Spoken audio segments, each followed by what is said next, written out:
The flashlight beam trembled, a pathetic yellow finger stabbing at the oppressive darkness. Dampness clung to everything, the rough-hewn walls, the low-hanging ceiling, even the stale, earthy air that hung thick and heavy in my lungs. The scent of decay, like wet leaves and something indefinably metallic, permeated everything. Each breath was a conscious effort, a reminder that I was still alive, still here. The map, clutched in my sweaty hand, offered little comfort. It was old, brittle, the ink faded and cracked, a testament to a time when cartography was less precise, more reliant on whispered legends and local lore.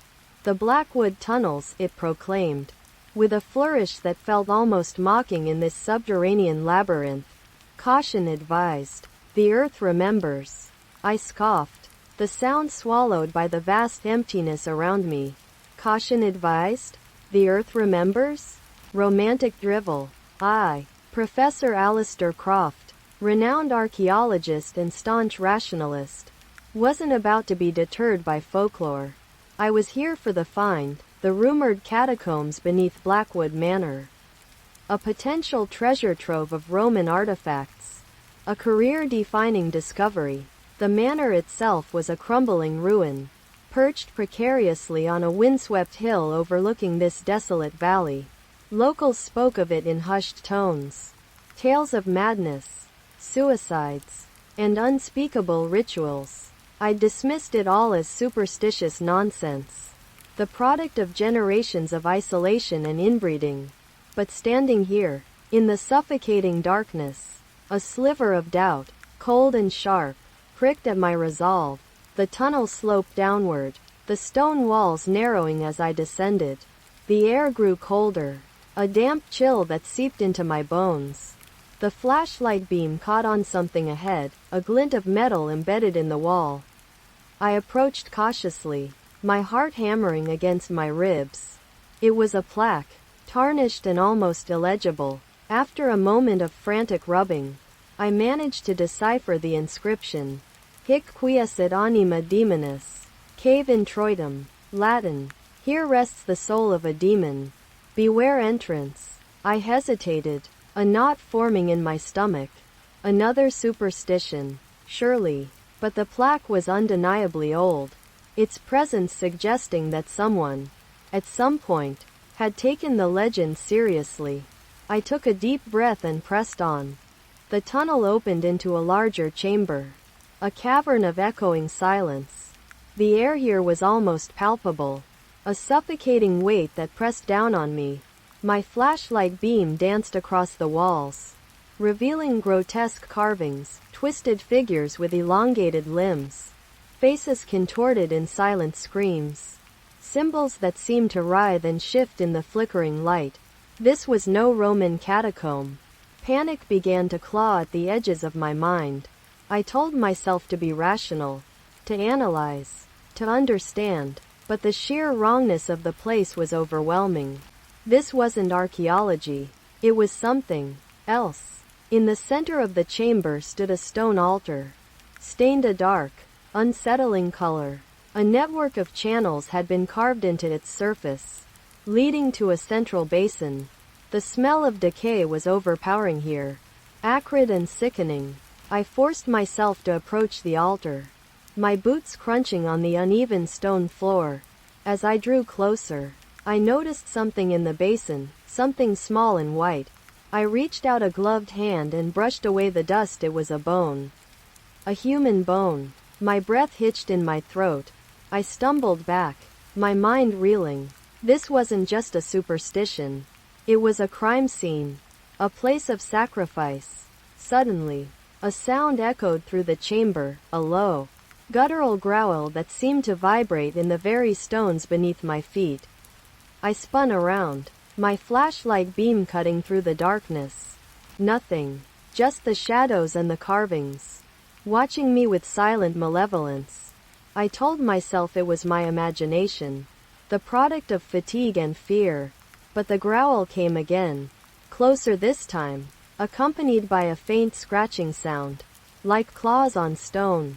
I started to run, my boots pounding on the uneven floor. The tunnel twisted and turned. A maze of claustrophobic passages. The growls grew louder, closer, the scratching echoing behind me, relentless and terrifying. I didn't know where I was going. I just wanted to escape, to get out of this hellish place and back into the world of light and reason. But the tunnels seemed to mock my efforts, leading me deeper and deeper into their labyrinthine embrace. I came to a dead end, a solid wall of stone blocking my path. I whirled around, my flashlight beam trembling, desperately searching for a way out. The growls were right behind me now, accompanied by the unmistakable sound of heavy breathing.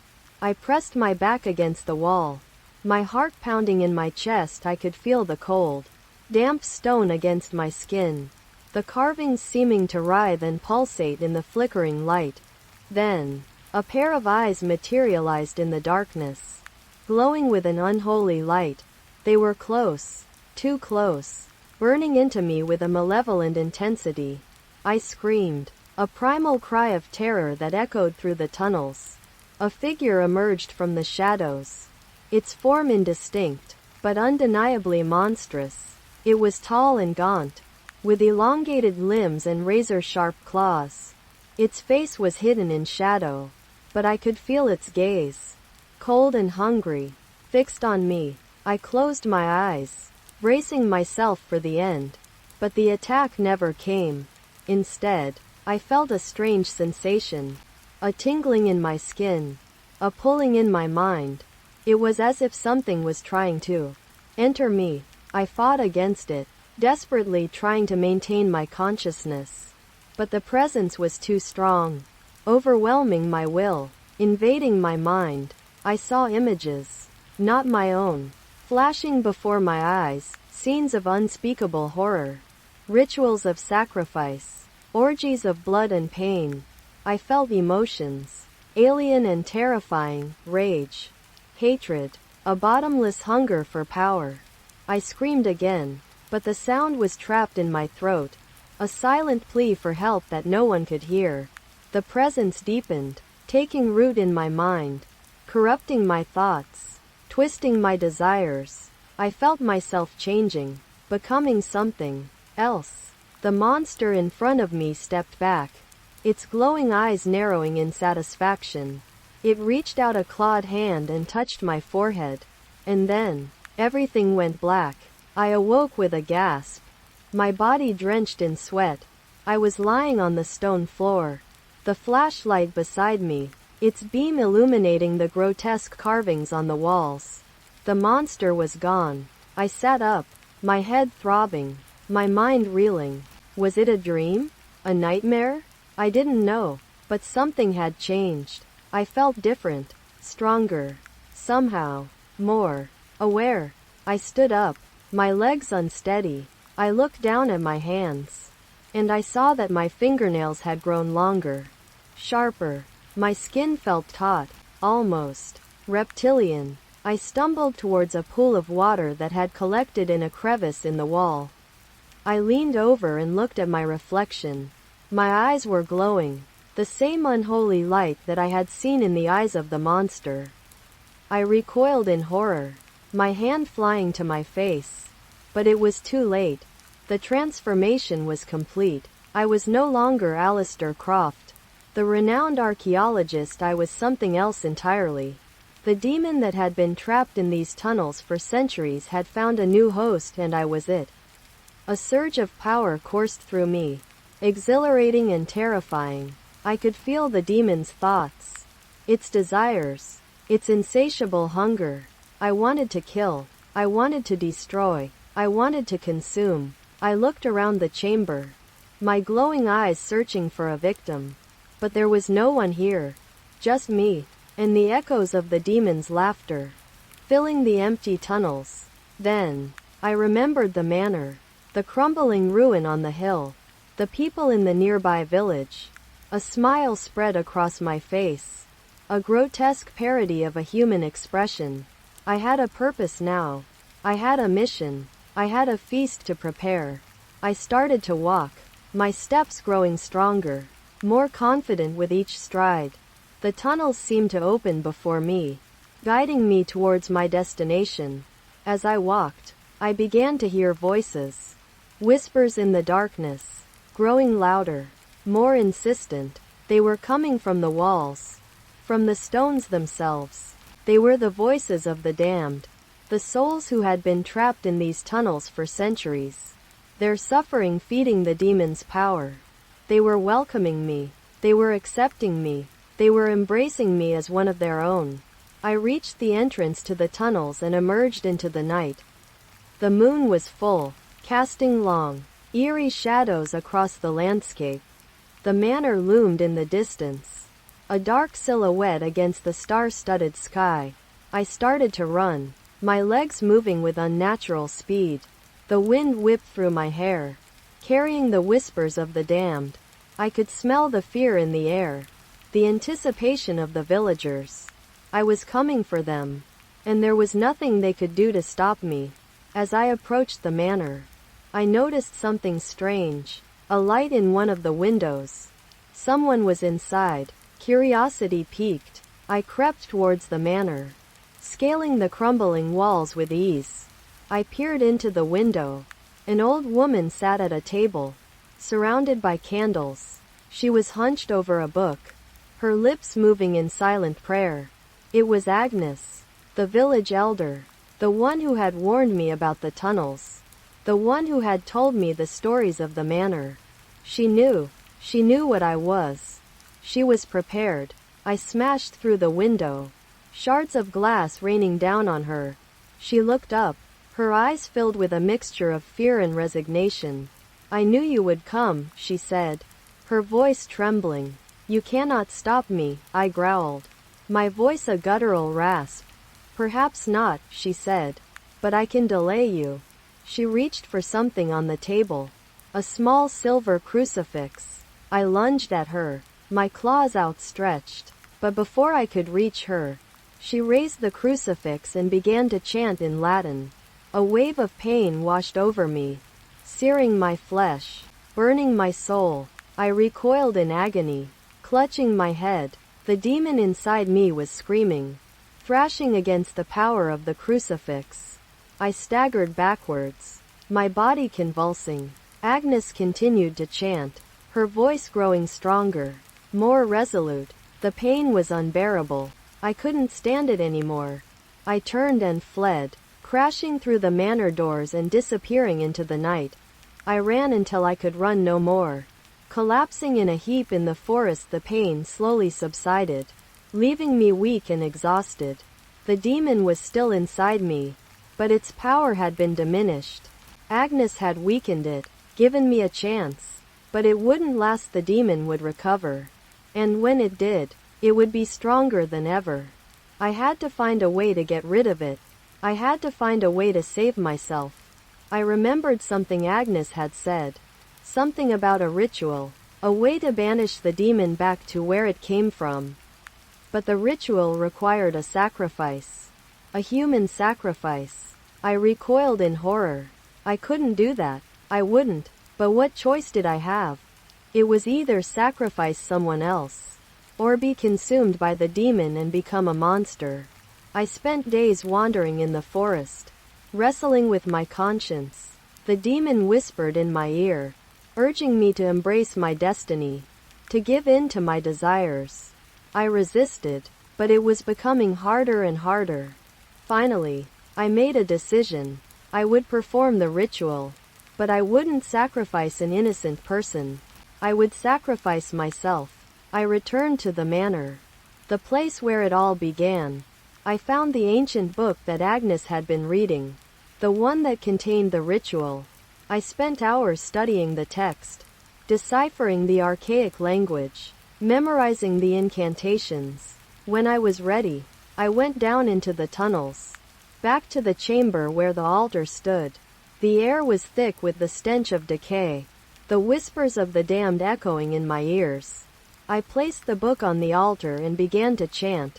The words were strange and powerful, vibrating in the air, resonating with the stones. A dark energy began to swirl around me, growing stronger with each passing moment. I could feel the demon stirring inside me, fighting against the ritual, but I pressed on, my voice growing louder, more determined. The chamber began to shake, the carvings on the walls writhing and twisting. The altar glowed with an eerie light. I reached the final incantation, the one that would banish the demon forever. As I spoke the words, a blinding light erupted from the altar, engulfing me in its embrace. I felt a searing pain, as if my body was being torn apart. The demon screamed, its voice a deafening roar that shook the very foundations of the tunnels. And then, everything went silent. The light faded, the shaking stopped. I was lying on the floor, weak and exhausted. The demon was gone. I was free, but at what cost? I looked around the chamber. The altar was cracked and broken, the carvings on the walls shattered. The tunnels had been destroyed, and so had I. The ritual had worked, but it had also consumed me. I was no longer Alistair Croft. I was just a shell, an empty vessel. My mind was blank, my emotions numb. I had sacrificed everything to defeat the demon, and in the end, I had lost myself. I stood up, my legs trembling. I stumbled out of the tunnels and into the night. The moon was gone, the sky dark and empty. I walked aimlessly through the forest, not knowing where I was going, not caring. I was a ghost, haunting the ruins of my former life. I came to a cliff overlooking the valley. The manor was a distant silhouette, a reminder of the horrors I had endured. I looked out at the darkness, and I felt nothing. No hope, no despair, no fear, just emptiness. I took a step forward, and then another. The ground disappeared beneath my feet. I fell, plummeting into the darkness. As I fell, I heard a whisper, a faint echo of a voice I once knew. "Thank you," it said.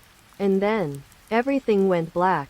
But even in the blackness, a single image remained, the tarnished plaque, and the words etched into the metal. Hic quiescit anima demonis, cave introitum. Here rests the soul of a demon. Beware entrance, because the earth remembers, and it never truly forgets. And sometimes, it reclaims centuries later. A team of urban explorers, lured by local legends, stumble upon the overgrown entrance to Blackwood Manor. One of them, a young, eager amateur archaeologist named Daniel, shrugs off the warnings, pulls out a flashlight, and descends into the darkness. A brittle, cracked map clutched in his sweaty hand. He tells himself it's just superstition, that he's a rational man, that he's after a great find. He doesn't hear the low growl that echoes from the depths. Not yet, but the earth remembers, and the cycle begins again.